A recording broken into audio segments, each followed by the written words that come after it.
If you are quitting drinking or trying to quit drinking or thinking about quitting drinking, there's a few things you should know as you go into this. I'm somebody in September, while I have been without booze for 5 years. Before that, I was varying levels of alcoholism. First thing is, it's not going to be easy. Do not think that this is something that's just going to magically happen. For a whole host of reasons, this is going to be difficult. People are going to question your decision, especially people who drink with you. Within a couple weeks, something is going to come up that you would usually drink at, and you're going to have to say no, and it's going to be hard. You are going to feel feelings that you have been shoving down with the alcohol.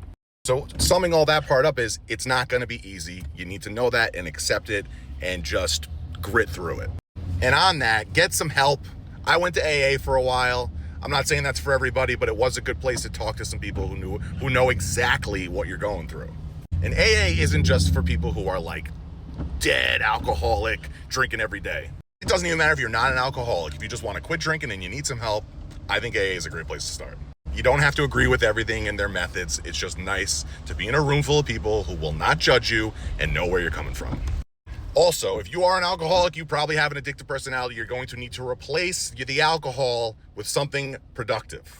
I know a lot of people were going to tell you that that's a bad idea. Just listen to me. Go to the gym. Find some purpose in your life other than drinking. For me, it ended up being fitness. I'm now obsessed with fitness. I was even when I was drinking. So now it's just like times 100 because I don't have the alcohol to make me feel better. So the gym is what I use to help me get through some of the shenanigans I used to use alcohol to get through.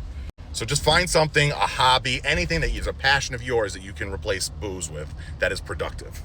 And one last thing is, like, people are going to tell you a lot of things. They're going to have a lot of opinions.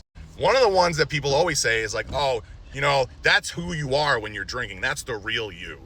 And for a lot of us, we know that that's not the truth. So when people tell you that, don't get discouraged. I'm telling you from somebody who is literally Dr. Jekyll, Mr. Hyde when I drink, it's not you. You made a lot of mistakes. You have to accept the responsibility for those mistakes because you are the one doing them and you're the one that chose to drink.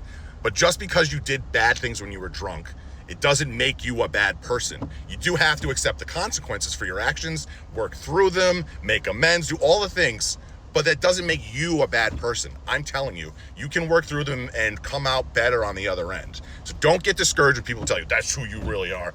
I don't ever believe it, and it's not the truth. I used to say a lot of stupid shit when I was drinking that had nowhere near what I actually think or feel. Just know that there's a bunch of us out here rooting for you, and if you need help, please reach out to me. I would love to at least give you some direction or some tips or lead you to the places that can help you get booze free.